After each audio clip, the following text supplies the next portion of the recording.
Hey, what's up, everybody? Tim Albrecht here, and welcome to this week's episode of the Ask a YFP CFP segment of the Your Financial Pharmacist podcast, where we feature questions from you, the YFP community, to be answered by one of our very own fee-only certified financial planners.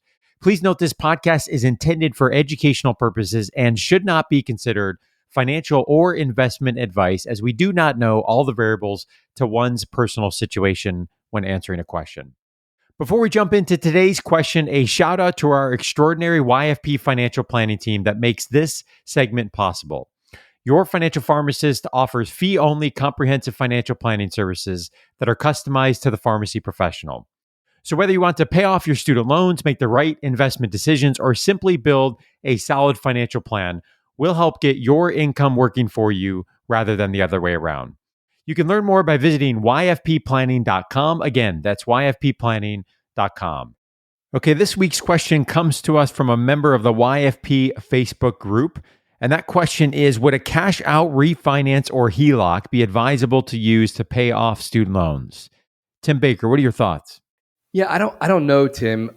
If we look at these, if we break these down differently, and I know, again, this is a situation where we would look at the balance sheet really and try to figure out, is there more of a creative way to pay off the student loans? You could argue the environment of just where debt is today is that debt is pretty cheap. So we'll talk about cash out refi, we'll talk about the HELOC, and then we'll just talk about just refi-ing the loans, in general. So a cash out refi might be something that you would look at. So those are not familiar with a cash out refi. This is basically where you replace your current mortgage with a new mortgage that is higher than what you owe currently on your home. So if I owe $100,000 and I'm paying 4.5% in interest, I have $50,000 in student loans that I'm paying 8% on. In the extreme example, I might basically refinance the house at 150 for 3%, take 50 of that to pay off the 8% student loans, and then basically call it a day. So that might be attractive if you have an actual mortgage that is worth refinancing. So you're going to make significant progress with lowering that debt service. But you also have to know that like those come with transaction fees. So you're going to be paying closing costs, origination fees, et cetera. So that would be a negative that you would not want to do that. The positive is that, a lot of that interest that you would be paying now you can basically write off, versus you can't do that with student loans typically as a pharmacist. The other one would be a HELOC. Again, I don't know if I would do this knowing where the rates are. I think the rates are actually going to be higher than a student loan refi.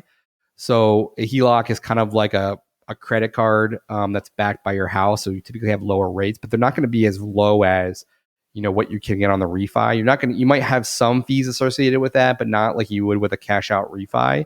And typically variable rate, Tim? Variable rate, yeah. You can get fixed, but typically variable rate. So they're going to move, with the index. And the last thing would just be should you just refi? And we've seen some very aggressive deals, Tim, for these private refi companies that, because they're competing against the federal government, which right now the interest rates are still frozen, and that's going to be changing at the end of the year. That they're trying to compete to get some of the borrowers, to refi with their companies. But, you're still looking at 3% ish in that neighborhood, depending on what your term is. And those are pretty attractive rates.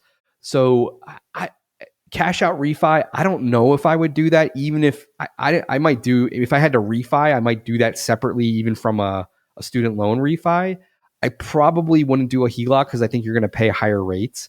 So I'm not saying no. I'm thinking maybe. I'm thinking it depends on this. Again, I would want to look at the total balance sheet. What the current mortgage is from a refi, what we would have available from a HELOC perspective, and then just gather some quotes from the student loan companies and see what we can get. But I really think it depends on those kind of underlying circumstances, but I'm not saying no. It could be something that you do, but I'm not entirely sure, if it would be viable to do that or not. This is another example, Tim, to me of of taking a step back and really looking at and understanding your options, right? So what I'm Yeah. hearing is in this question is a goal to get rid of the student loan debt. And to me, the question behind the question is really, what is the student loan debt? What's the picture of Right. that debt? And have we really looked at all the different student loan repayment strategies to determine what options we have available to us? Ranging from, as we've talked about many times on the show, loan forgiveness, long payoff, aggressive payoff. Is it staying in the federal? Is it private, et cetera?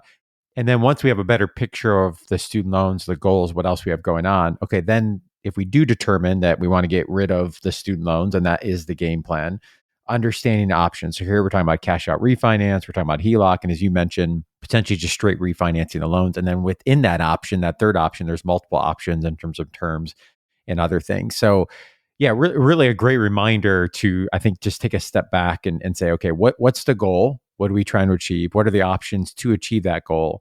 And then how do those options fit within the bigger context of the financial plan? And I do think, Tim, to your comment, we got the administrative forbearance coming up here at the end of September of 2021, unless something changes between now and then. And so I think we are going to see and are starting to see a little bit already this discussion of refinance heating back up. So, prior to the pandemic, we saw the greatest numbers of refinances that were happening because of where rates were relative to federal interest rates. Obviously, that discussion, largely came to a screeching halt because of the administrative forbearance. And I think we're now beginning to see that heat up again. And so we've got lots of great information on the site about refinancing for those that are looking at learning more about that. If you go to yourfinancialpharmacist.com, you can click on at the top refi student loans. You can learn more, run some numbers, work with the calculator, see what opportunities and offers are out there. And again, make sure to take a step back and evaluate this among other options related to your student loan repayment strategy.